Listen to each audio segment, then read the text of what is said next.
one of the very prestigious award today. The first Agriculture Minister of India, Dr. Punjab Rao Deshmukh, and from there he has joined us here. Subah award lo, sham ko award do. Dr. Gadkari, welcome. It's great to have you with us. Sir, before we get to the award ceremony, which is why we are all here, I want to ask you about the alpha, because India की अभी growth करीब 6-6.5% पे हो रही है. जो मोदी जी का vision है कि इंडिया को 2047 में विकसित भारत बनाना है, that requires a real GDP growth of 8.5%. You always have innovative, out-of-the-box ideas. So if you were asked कि ये जो एक्स्ट्रा 2-2.5% का इंडिया को ग्रोथ अचीव करना है, जो हमारे पोटेंशियल में लेकिन अभी नहीं हो रहा 10 साल 11 साल में, उसको अचीव करने के लिए सरकार क्या कर सकती है और क्या करना चाहिए? What would your answer B?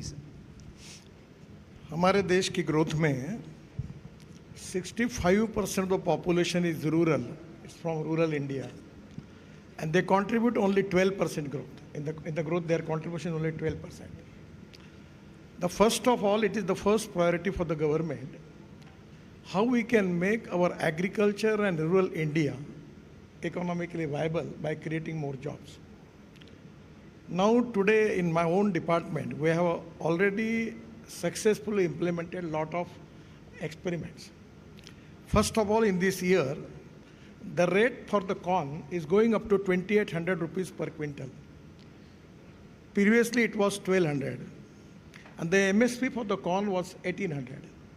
It is only because of that the government has started making ethanol, bioethanol from corn. Now the problem is that we have just completed the project successfully by making biobitumen. There are 400 projects in India already in the process, out of which 60 has already started. And from Parli, popularly known as Parli, but it is rice straw, they are converting bio-CNG, getting bio-CNG with the byproduct is lignant.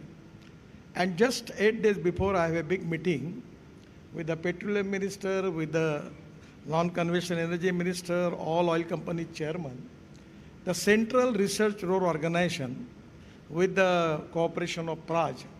We have implemented one project in Nagpur-Jabalpur road, adding bio-bitumen into the petroleum bitumen. It is successfully implemented.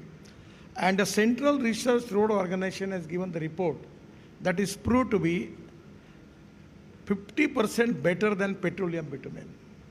So the idea is our farmers will not only be Annadata, they will be Urja Data, they will be Indhan Data, they will be hydrogen data. Even now there are a lot of things that diversify agriculture towards energy and power sector, the thing will change. And my estimate and my expectation is within 2 years, our agriculture growth rate will be increased up to 20%. And what is the reason? Because we have the import of the fossil fuel of 22 lakh crores. And my mission from 2004, I am talking about the biofuel and alternative fuel. And today, I am very much confident because of the success story that we will get the success, and it will be the, at least, it is most important boost to the agriculture and rural economy, which is going to reduce our import. And the policy is import substitute, cost effective, pollution free and indigenous. At the same time, we are also working on a lot of particularly project creating irrigation, more irrigation in the country. And my feeling is the dream of Prime Minister to make Indian economy of $5 trillion and at the same time make India third largest economy in the world. Our agriculture, rural economy is very, very important. We need to have the best successful technology available in the world on Jal, Jameen, Jungle and Janwar. And I am confident that the way in which our government is working, when agriculture growth is going to increase, going to create more jobs in the rural sector, it is going to boost our economy, and that is, we will make the Atmanirbhar Bharat. And that is very important, which I feel. Sir, आपने 2047 के लिए 2047 के लिए एक mega plan की भी बात की थी आपने, तो उसको लेकर आप किस तरीके से आगे बढ़ेंगे? क्योंकि 2047 की बात निकली है, तो उस मेगा प्लान को हम कब देख सकते हैं? सर, मैं मेगा प्लान की बातें नहीं, मेगा प्लान ही करता हूँ, और आपको बताते हुए मुझे कोई संकोच नहीं होता. मेरे पास पैसे की कोई कमी नहीं है. मैं 5 लाख करोड़ के प्रोजेक्ट मोनिटाइज करके फाइल में पड़े हैं. मेरा प्रॉब्लम रिसोर्सेस नहीं है, मेरा प्रॉब्लम एक्सपेंडिचर है. और हम वही 36 ग्रीन एक्सप्रेस हाईवे बना रहे हैं। अब हमारे पास कोई अभी पोर्ट को कनेक्टिविटी करने के लिए हम 3 लाख करोड़ के प्रोजेक्ट कर रहे हैं। The basic problem in Indian economy is our logistic cost is 14 to 16%। और मैं आपको विश्वास के साथ बताता हूँ, आप 2 साल के बाद देखना, जो हमारी पोर्ट कनेक्टिविटी और ग्रीन एक्सप्रेस हाईवे बन रहा है अभी दिल्ली से मुंबई, हमारा लगभग पूरा होते होगा 12 घंटे में होगा। और विरार से लेकर हम विरार तक हम जोड़ रहे हैं, और विरार तक ये कोस्टल रोड आएगा। अब अभी चेन्नई से बेंगलोर विद इन 3 मंथ वो 2 घंटे में होगा। दिल्ली टू देहरादून 9 घंटे लगते, 2 घंटे में होगा। दिल्ली से जयपुर 2 घंटे में होगा। ऐसे हम 36 रोड में, चेन्नई से सूरत हमारे रोड का काम शुरू हो गया, काफ़ी पैकेज पूरे हुए। अभी मैं मुंबई से बेंगलोर बना रहा हूँ। I will assure you within 6 hour आप JNPT से अटल ब्रिज के वहाँ से हमने नया रोड बनाया जो पुणे एक्सप्रेस हाईवे बनेगा, और वो पुणे रिंग रोड से जाकर डायरेक्ट बेंगलोर जाएगा 6 आवर्स में। तो इसके कारण रोड अच्छे बनेंगे और फ्यूल बदल जाएगी। अल्टरनेटिव फ्यूल और बायो फ्यूल के कारण कॉस्ट कम होगी। अभी तो इलेक्ट्रिक पे कंस्ट्रक्शन इक्विपमेंट भी आ गए और हाइड्रोजन भी शुरू हो गया। तो मुझे लगता है कि इससे लॉजिस्टिक कॉस्ट, जो सबसे इम्पॉर्टेंट चीज़ है, जो 14 से 16% थी, वो अगर 9% आएगी तो हमारा एक्सपोर्ट, मेरा एस्टिमेट है कि कम से कम 1.5 गुना बढ़ेगा। हम लगभग चाइना के बराबर कॉम्पिटिटिव होंगे वर्ल्ड में, और मेजॉरिटी वर्ल्ड हमसे डील करना चाहता है, और इसमें हमारे एक्सपोर्ट बढ़ेंगे और हमें अच्छा रिस्पॉन्स मिलेगा। सर इसमें लेकिन एक कंसर्न एरिया ये है कि एक तरफ तो आप काफ़ी इन्वेस्टमेंट इंफ्रास्ट्रक्चर पे कर रहे हैं, और आपने कहा कि मेगा प्लान आप बनाते नहीं हैं, कर देते हैं सीधा, लेकिन उसके साथ साथ रोड सेफ्टी और उस सबसे बड़ी बात मेंटेनेंस को लेकर is the biggest issue at this point of time. मतलब कई सारी कंपनियां इस बारे में सोचती है कि मेंटेनेंस का क्या होगा, रोड तो बना लिया, उसको लेकर सबसे बड़ी दिक्कत है आज की स्थिति में। आपने इतने में अखबार में न्यूज़ नहीं पढ़ी शायद, मैंने टोल कलेक्शन करने वाले 20 कंपनी को 2 साल के लिए ब्लैक लिस्टेड कर दिया, और अभी चुन कर बड़े बड़े कॉन्ट्रैक्टर को ब्लैक लिस्टेड करूँगा, फाइन लगाऊंगा, और कुछ लोगों को जेल में भी भेजूंगा। As far as the quality is concern, I am don't going to compromise with it. पर एक बात जरूरी है, जब नई नई टेक्नोलॉजी आती है, ट्रांसफॉर्मेशन होता है, तो पहले ट्रायल एंड एरर होता है। तो कभी कभी थोड़े बहुत प्रॉब्लम है, पर हमें एक चेक करना पड़ेगा कि मिस्टेक्स बोनाफाइड है कि मेलाफाइड है। और हम लोग अभी कल ही मैंने फाइल पर साइन की है कि हम नेशनल हाईवे में अब ऑल टाइप ऑफ जितने मैक्सिमम आइटम्स हैं मैंडेटरी कर रहे हैं प्रीकास्ट, वो साइट पर नहीं बनेंगे। तो धीरे धीरे ब्रिजेस, टनल्स, अभी केवल तो हम 3 लाख करोड़ की टनल अभी इस साल प्लान कर रहे हैं। जम्मू कश्मीर में हम 105 टनल बना रहे हैं, और अभी टनल में जैसे हमारी प्रॉब्लम है जो पब्लिकली बोल नहीं सकते, टनलिंग मशीन की कमी है, और जिनसे लाते थे वो स्पेयर पार्ट्स नहीं देते। तो मैं भी स्पेन में गया था, तो स्पेन में पूरा अंडरग्राउंड टनल होते हैं, वहाँ मैंने टनल जिनके पास है उनकी मीटिंग ली। तो मैंने कहा तुम्हारी मशीन सब इंडिया में लो और किराए से दो, मैं आपको काम देता हूँ। तो कई प्रॉब्लम्स भी है, पर उस पर मात करके हम लोग निश्चित रूप से इसमें सक्सेस होंगे, कोई प्रॉब्लम नहीं आएगी। Gadkari ji, you've been one of the biggest proponents of the electric vehicle revolution, the EV revolution. You yourself drive an EV. There's a lot of conversation about Tesla coming to India. There's talk here in Mumbai. They've acquired some real estate to set up a showroom. How do you see this, the entry of Elon Musk into India and the impact that can potentially have on Indian automakers, given your government's push towards Atmanirbhar Bharat and encouraging Indian companies and others to manufacture in India? आपने doctor Jaishankar जी को ये प्रश्न नहीं पूछा। देखिए, पहली बात तो ऐसी है कि मैं जब मंत्री बना तो हमारी ऑटोमोबाइल इंडस्ट्री का साइज 14 लाख करोड़ था। आज हमारा साइज 22 लाख करोड़ है। यूएसए का 78 लाख करोड़ है, चाइना का 49 लाख करोड़ है। और जिस प्रकार से हमारे ऑटोमोबाइल इंडस्ट्री काम करते हैं, बैठे हैं टीवीएस वाले, इनका 50% 2 व्हीलर एक्सपोर्ट होता है। अब ये इलेक्ट्रिक भी एक्सपोर्ट होने वाला है। लिथियम आयन बैटरी की कीमत जब हमने शुरू की थी, जब मैं बोलता था तो लोग मुझे पूछते थे आपके ही कार्यक्रम में कि इलेक्ट्रिक व्हीकल रास्ते में बंद होगा तो धक्का मारने के लिए आप आएंगे क्या। अब ऐसी स्थिति है कि $150 पर किलोवाट पर आवर जो थी वो $100 तक आई है। और वर्ल्ड में मैं ये मानता हूँ कि सब लगभग कंपनियां हमारे यहाँ है, उनकी क्वालिटी में लगातार इम्प्रूवमेंट हो रही है। अभी हमने भारत एनकैम्प जो किया है स्टैंडर्ड, उसके कारण वर्ल्ड की गाड़ियाँ टेस्ट करने के लिए इंडिया में आ रही है और हमारी गाड़ी सेफ है। और इसके बाद हमारी 2 व्हीलर 3 व्हीलर बसेस, इसका बहुत बड़े प्रमाण पर एक्सपोर्ट होगा। और हमारी इंडस्ट्री में मैं तो उम्मीद करता हूँ कि 5 साल के अंदर हम निश्चित रूप से, बीच में हमने जापान को पीछे डाल दिया। अब जापान तीसरे नंबर पर था, हम चौथे नंबर पर थे। अब जापान चौथे नंबर पे गया, हम तीसरे नंबर पर आए हैं। और हमारी ऑटोमोबाइल इंडस्ट्री जिस प्रकार से क्वालिटी प्रोडक्ट्स तैयार कर रही है, टेक्नोलॉजी में नए नए इनोवेशंस आ रहे हैं, उसके आधार पर हाइड्रोजन पे काम हो रहा है। मैं विश्वास रखता हूँ कि आने वाले 5 साल में हम निश्चित रूप से वर्ल्ड में एक प्रमुख देश ऐसा बनेंगे और दूसरे नंबर पर निश्चित जाएंगे। और वो जाने के बाद फिर पहले नंबर पर जाना ज़्यादा कठिन नहीं है सर, EV क्योंकि हमारी कॉस्ट सस्ती है। हमारे यहाँ स्क्रैपिंग चालू हो गया 15 साल के व्हीकल का, जिसके कारण aluminium, copper, rubber, steel recycling होगा और जिसके कारण हमारी कंपोनेंट की कॉस्ट 30% कम होगी। ऐसे अभी 150 स्क्रैपिंग सेंटर भी चालू हो गए और बड़े प्रमाण पर पुरानी गाड़ियाँ स्क्रैप हो रही है, तो कॉस्टिंग भी कम होगा, क्वालिटी भी बढ़ेगी, तो निश्चित रूप से हमारा एक्सपोर्ट बढ़ेगा। सर, ईवी की आप बात कर रहे हैं लेकिन दूसरी तरफ हम देख रहे हैं कि कुछ स्टेट्स ईवीज पर टैक्स बढ़ा रहे हैं, तो ये कहीं ना कहीं गड़बड़ नहीं लगता आपको कि आप प्रमोट कर रहे हैं कि ईवी होनी चाहिए और उसके बाद लोग कह रहे हैं कि भाई ईवी पर टैक्स बढ़ा लेना चाहिए? तो स्टेट्स को थोड़ा सा इस बारे में समझना जरूरी है, ऐसा नहीं लगता? उनके भी तकलीफें बहुत है जिनकी बात कर रहे हैं। But that is completely contrary to what you are actually projecting that. देखिए सर, राज्य सरकार का अधिकार है कि कौन से आइटम पर कितना लगाना, उनकी अपनी कुछ प्रॉब्लम्स हैं। पर ओवरऑल भारत सरकार ने जो पेट्रोल डीजल कार पर 48% जीएसटी है, वो लगभग 5% किया है। अब आने वाले समय में फ्लेक्स इंजन जो 100% बायोइथेनॉल पर जाएगा, उसके लिए भी हम लोग रिक्वेस्ट कर रहे हैं फाइनेंस मिनिस्टर को। और आने वाले समय में भी कंस्ट्रक्शन इक्विपमेंट आ रहे हैं, हाइड्रोजन के काफ़ी बड़े प्रमाण पर डेवलपमेंट हुए, अनेक स्टार्टअप अच्छा काम कर रहे हैं।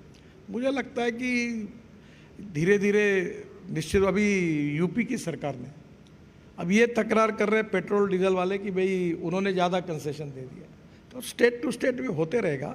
बट ओवरऑल अल्टरनेटिव फ्यूल और बायोफ्यूल को इनकरेज करना, ये भारत सरकार और राज्य सरकार की ओवरऑल भूमिका है। Gadkari ji, you said in your first answer कि पैसे की कमी नहीं है, इमेजिनेशन है तो कुछ ना कुछ out of the box solution निकलता है। लेकिन हाल ही में हमने देखा है कई सारे चीफ मिनिस्टर्स ने बोला है that they are struggling to pay salaries, they are struggling to pay dearness allowances because for the last couple of years Indian politics has seen this spiral for freebies. Originally, we heard from the Prime Minister, he said, nahi, revdi kharab hai and there should be no freebies of this kind. Then the BJP came under populist pressure, and from Madhya Pradesh to Delhi, Haryana, Maharashtra, we saw the BJP also announce similar freebies. Now we're seeing a pushback. The Telangana Chief Minister is in dire straits. The Himachal Chief Minister is in dire straits. Where we are in Mumbai, we've seen the Fadnavis government having to pull back on certain schemes because of how financially stretched they are. Do you see this as being a cycle? कि cycle है, खत्म होगा, pull back होगा, or do you think it's a free for all downward slope and you're very worried about it? How can we pull back from the financial abyss? देखिए, मैंने जो बात की वो मेरे डिपार्टमेंट के बारे में की। मुंबई के लोग बैठे हुए हैं। मुझे याद है कि मैं पहली बार जब ये वर्ली बांद्रा 55 फ्लाईओवर्स मुंबई पुणे हाईवे बना, तो मैंने उस समय धीरूभाई थे और रतन टाटा भी थे, तो हमने एक आइडिया की कि भाई उनका टेंडर रिजेक्ट किया तो पैसे कहाँ से लाना। आप बिलीव नहीं करोगे, मुझे 5 करोड़ रुपए थे, केवल पैसा नहीं था। तब हम कैपिटल मार्केट में गए और हमको 500 करोड़ की जगह पर 1200 करोड़, मैं 1997 की बात कर रहा हूँ, ओवर सब्सक्राइब हुआ। और अभी 4 महीने पहले मैं मुंबई स्टॉक एक्सचेंज आया विनिविट मॉडल में। अब तो मैं उससे 1 लाख गुना अच्छी स्थिति में हूँ। NHI का AAA रेटिंग है और आपको ताज्जुब होगा कि हमने लॉन्च किया, 7 दिन का टाइम था, 7 घंटे में 7 टाइम्स ओवर सब्सक्राइब हुआ। मैं गोवा से दौड़ते हुए आया, तुरंत स्टॉप किया। और अभी मैं रोड जो बनाऊंगा, तो मैंने तय किया, आप भी ज़रूर सोच लो कि मैं हिंदुस्तान के गरीब लोगों से पैसे लेकर रोड बनाने वाला हूँ। और मैं उनको 8.05% इंटरेस्ट डिपॉजिट पर मिनिमम दूंगा। आगे वो शेयर की कीमत 140 हो गई इनविट मॉडल की, तो मैं उनको कह रहा हूँ कि आप कहीं बैंक में डालेंगे 4.5% मिलेंगे। हमारा AAA रेटिंग है। My toll income is presently in NHI 55,000 crore, और नेक्स्ट 2 ईयर्स में मैं 1,40,000 करोड़, और अब मुझे 5 लाख करोड़ के रोड मोनिटाइज करने हैं। प्रॉब्लम, मेरे पास 2,80,000 करोड़ का बजट है। अब मैं खर्चा करने की स्पीड बढ़ाना चाहता हूँ। इन्वायरमेंट क्लियरेंस, लैंड एक्विजिशन, छोटे मोटे प्रॉब्लम में अड़ता है, तो ये सब क्लियर करके इसकी गति को बढ़ाना चाहता हूँ। वो कोशिश करो, उसमें थोड़ी सी दिक्कतें आती है। पैसे की कोई कमी नहीं, ये मेरे डिपार्टमेंट के बारे में मैंने कहा। मैं बाकी राज्य सरकार में क्यों कमी है ये आपको भी मालूम है, मुझे भी मालूम है, पर मैं कोई कमेंट्स क्यों करूं? मैं इसी सवाल को आगे बढ़ाना चाहता हूं। इट कम्स टू योर ये डिपार्टमेंट। जो फुकट में देने वाली बातें होती ना, उससे बजट को आपको ये तय करना चाहिए कि प्रोडक्टिव एक्सपेंडिचर करना चाहिए कि अनप्रोडक्टिव करना चाहिए। आप रोजगार क्रिएट करना चाहते हो कि पैसा बांटना चाहते हो, it is up to them to decide. और इसलिए जब प्रोडक्टिव एक्सपेंडिचर होगा तो एम्प्लॉयमेंट क्रिएट होगी, एम्प्लॉयमेंट क्रिएट होगी तो ग्रोथ तय होगी। और टूरिज्म में इधर उधर बहुत है। हम ज़्यादा से ज़्यादा प्रायोरिटी हम लोग एम्प्लॉयमेंट क्रिएट करने के लिए, वेल्थ क्रिएट करने के लिए ज़्यादा अगर प्रायोरिटी देंगे तो लोगों का भी फायदा होगा, राज्य के भी फायदा होगा, और फाइनेंशियल सिचुएशन भी अच्छी होगी। पर politics is the game of compromises, compulsions, limitations and contradictions. हम जीत कर आए इसलिए तो आप हमको बुलाते हैं, तो जीतने के लिए हमको भी काफ़ी मन की बातें भी होती है, कुछ नहीं भी होती है, तो वो चलता ही है। उसका सर, कोई डेमोक्रेसी तो आपकी मन की बात कुछ अलग ही होती है। आपकी मन की बात करेंगे तो इलेक्शन हार जाएंगे, ऐसे बोलते हैं कई बार लोग। मैं जीतता हूँ इलेक्शन हर बार। नहीं, मेरे कॉन्स्टिट्यूशन में पब्लिकली कहा कि मैं अपने हिसाब से चलूँगा, मेरे कन्विक्शन के साथ चलूँगा, जो वोट देगा उसका भी काम करूँगा, नहीं होगा उसका भी करूँगा। नहीं, और मैंने कभी कॉम्प्रोमाइज़ किया नहीं, और मुझे प्रॉब्लम नहीं है। मैं हर बार जीता हूँ, 3 साल हो गए। अभी अगले बार जब तक मैं रहूँगा खड़ा होकर जीत के आऊँगा। लोगों को भी काम पसंद है, लोग भी चाहते हैं, पर कभी कभी ये अभी इसके बारे में भी पॉलिटिक्स में कुछ जगह परिणाम तो निकलते ही हैं। तो ये ऐसी योजना बनती है कि कंपटीशन शुरू हो जाती है। इसने ये बोला तो वो दूसरा बोलता है, तो it's a game of compromises, compulsions, limitation and contradiction. उस पर ज़्यादा मैंने बोलना उचित नहीं हो। नहीं, one of the freebies what Rahul was mentioning a while back is also about, जैसे हमने महाराष्ट्र में देखा कि टोल बंद कर दिया गया। जो इंपॉर्टेंट रोड्स थे, मुंबई एंट्री पॉइंट्स के, वो रोड बंद कर दिए गए। You are never in support of closing down the toll on any of the roads. और दूसरी तरफ हम देख रहे हैं, जो हालांकि आपके डिपार्टमेंट में नहीं आता है, जैसे मुंबई नागपुर समृद्धि हाईवे है, अभी उसका टोल बढ़ने वाला है। तो ये कैसे आप हैंडल करेंगे? क्या ये भी कल उठकर सवाल उठेगा कि टोल प्रॉमिस के लिए टोल बंद करना चाहिए वगैरह, इस तरीके के भी सवाल उठ? मैं 1 अप्रैल के पहले ऐसी पॉलिसी डिक्लेयर करने जा रहा हूं जिससे आप जिंदगी भर कभी टोल का सवाल नहीं पूछोगे और लोग कोई तकरार नहीं करेंगे, इतना कंसेशन मिल जाए। तो आप नेशनल पॉलिसी लाएंगे? हाँ, बिल्कुल तैयार है। माफी नहीं होगी, लेकिन भरना पड़ेगा। अभी कुछ ज़्यादा नहीं बताऊंगा क्योंकि पार्लियामेंट शुरू है, पर आप खुश हो जाओगे इतना बता दो। आप कह रहे थे नितिन जी कि क्या डॉक्टर जयशंकर से ये सवाल पूछा, आपके आंसर सुन के लग रहा है कि सबसे बड़े एज डिप्लोमेट तो आप ही बने हुए हैं आज। You know, one last question before we get to the awards. Nitin ji, you know, a lot of top Indian businessmen come and consult with you, ask you for your views on different things that are happening.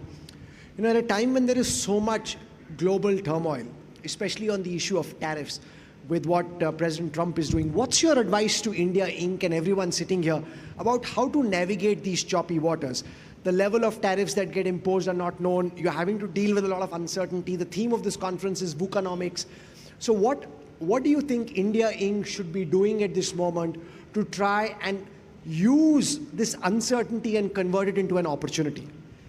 देखिए, समस्या तो है और जयशंकर जी मुझसे ज़्यादा अच्छे जानते हैं, पर there are some people who convert problems into opportunities and there are some people who convert opportunities into the problems. समस्या चलती रहेगी, जयशंकर जी उसके लिए कैपेबल है, वो सुलझाएंगे।